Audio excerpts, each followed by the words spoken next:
People working in forensics, what was the most shocking thing discovered in your lab? The murder weapon in my trainee's bottom left desk drawer. Gonna need more on this one. Sometimes detectives hold on to evidence and will not turn it in for long periods of time because they're idiots. It requires people be very on top of evidence collection. I was reading this as the trainee was the murderer. Whoops. Years ago when I was working as a DNA analyst, our lab received a limp Caesar salad from a local restaurant. Takeout box and all. Apparently, the guy who ordered the salad said that it was served with blood in it. The restaurant owner said not possible and that the customer must have bled in it so that he wouldn't have to pay. The customer then decided to promptly bring his salad to our lab along with his DNA sample to prove that it wasn't his. Turns out that it was, and he unknowingly bled into his salad somehow. Oh. There was also that one time a dad sent in a bunch of his daughter's soiled feminine hygiene products into the lab to test for SN. Most shocking thing though was the time a bunch of DNA samples came. To make a long story short, one large vehicle, lots of drugs, 2 strung out HY couples, 1 condom being passed back and forth, and 2 pregnant couples uncertain about the paternity of each baby. First story. Funny. Second story. Sad. Third story. Funny. And sad. Third story. Funny and sad. You misspelled. Disgusting AF. No kink shaming.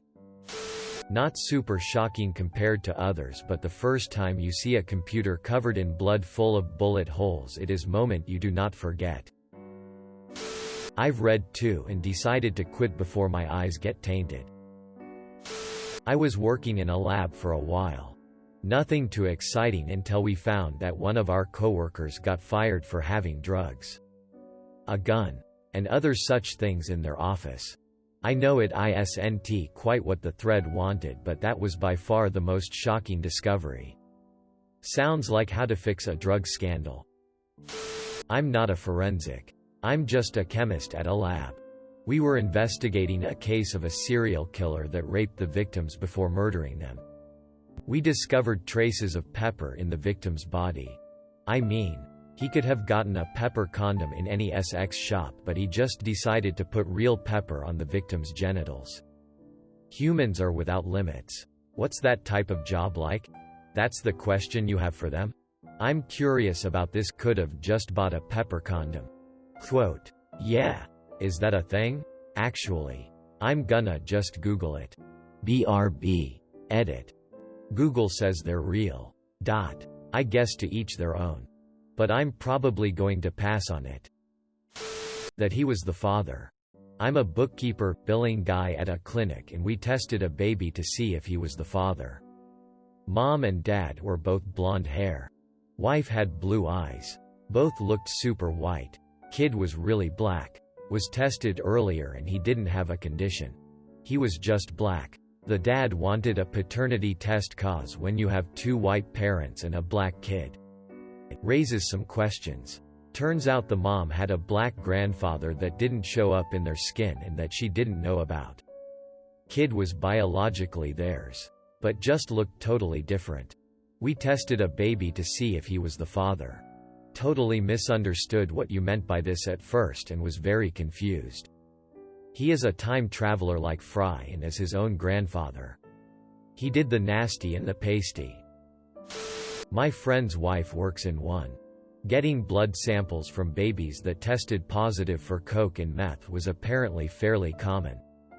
But the most recent shocking discovery was that the building's plumbing was done in such a way that chemical disposal could backflow into the water fountain drain. And management didn't really care. I think that's when you call OSHA. Or a news network. I think that's when you call OSHIT. FTFY. So, not forensics. Entirely. And not me. I had a professor in college that was pursuing her doctorate while working at the Mayo Clinic. Year after year, a man came in to be tested for a disease that killed his father at that very hospital. Year after year, he tested negative. But every year, He got tested in an effort to stay ahead of it. Because genetics. 1 year. He tested negative as usual. But the staff had an idea. They cracked open the archives, dug his father's file out and put it next to his. DNA wasn't even close. Poor guy has no idea his late father was never his biological father at all. And the hospital has no right or obligation to inform him. Huntington's? You can test for Huntington's at any time. The repeats will show up in your DNA before you show symptoms. Source: Grandmother died of Huntington's. My mother was tested and found negative for the disease. So I'm in the clear too, unless somehow my father's side has it without knowing. Perhaps?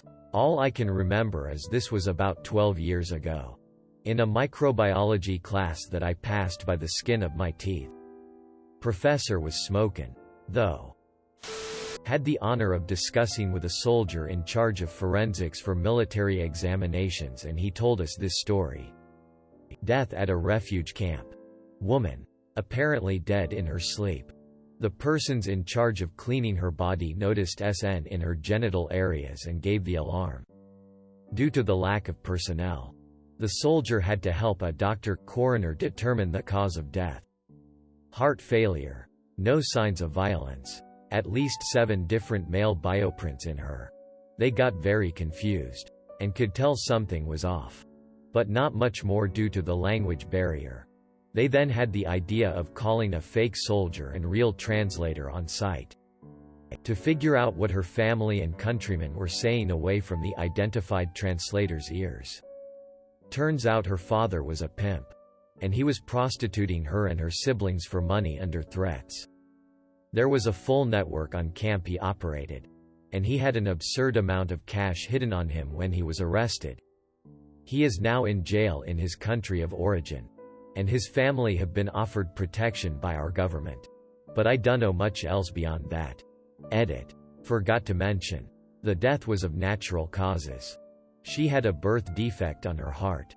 However, the doctor said post-discovery of the prostitution ring that her intense work schedule might have, for lack of a better word, worn it too early. She was in her early 20s.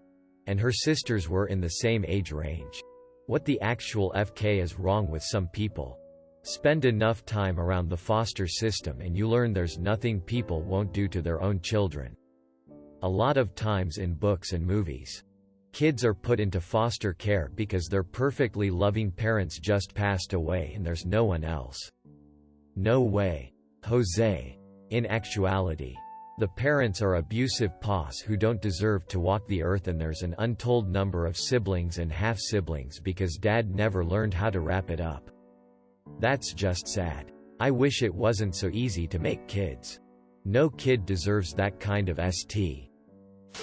My 2 coworkers banging in the storage room. Did you shine one of those lights up CM flashlights in there afterwards? It's either blood, SN, or urine. Quote. Oh God. I hope it's urine. Quote. The BY tissues left lying around. Never working in fluorescence ever again. Tissue paper or biological tissue? I am guessing biological tissue. Not forensics. But so many companies store your password in an idiotic manner.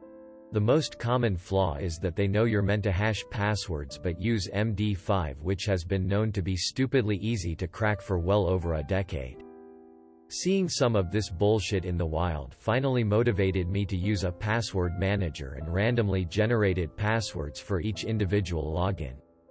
The reason you should never reuse passwords between sites is that if one company hashes them using a weak algorithm or, God forbid, stores them in plaintext and a hacker gets it, they can use it on other sites.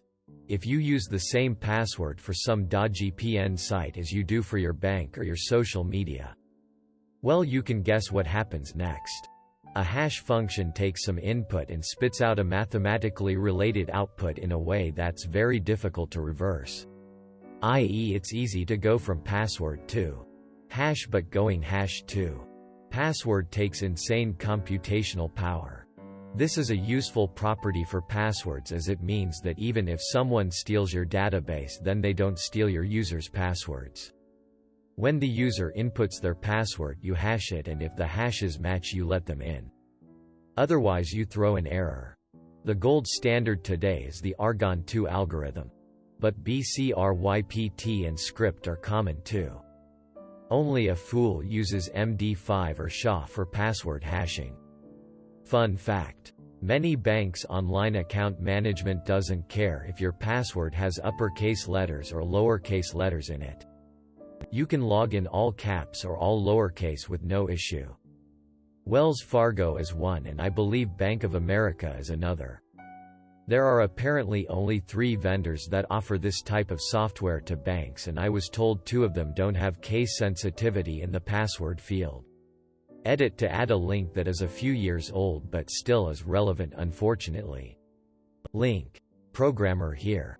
A lot of financial companies like banks and mortgage stuff hire cheap IT employees or IT companies owned by the golf or school friend of the manager.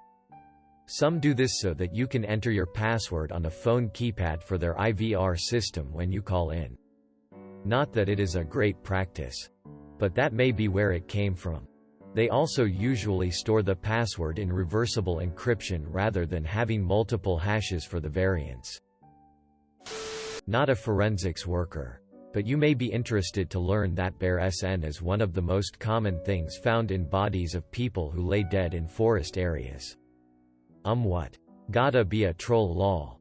No, it's for real. Bears tend to get confused about the body and will FK it if it doesn't see the harm in doing so. Candle in an old mont's bladder. That must have lit your mood. Oh God. Guess he died never knowing who to turn to when the rain set in. My friend's ma used to work in forensics, and we got told a bunch of stories. The most memorable being of when they found the dead body of a girl hacked into bits inside a bin bag. They at first thought some sicko had murdered her and cut her up. Why no, like sickos do. But after further investigation, they discovered something in her lady parts along with a giant hole.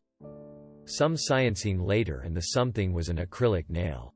Turns out she and her girlfriend were doing it when her GF's nail snapped and ripped her open from the inside, and she bled out. The girlfriend, in a moment of panic, chopped her up and tried to dispose of the body. What happens in this situation legally? Was she just tried for involuntary manslaughter? Most likely, along with desecration of a human corpse. I was working as a scanning electron microscope technician for the R&D branch of a private company when the head scientist gave me an unknown sample to cut up and investigate. There were a bunch of layers of paint on it, and he wanted to know what elements were present. Most of the layers showed up as normal elements. O, Al, Cr, etc. But one layer had a peak at Pr, praseodymium, which is so rare that I forgot that it was even an element. I thought I was going crazy, but my engineer double-checked it and it was definitely there. Turns out that praseodymium is used in certain military-grade paints. I don't know anything about that element. But do you know what the reason was for its usage in military-grade paints? Is it more resistant in some way? My understand is that it helps protect against corrosion on aluminum parts. It's been used to help inhibit corrosion in aluminum after hexavalent chromium was banned.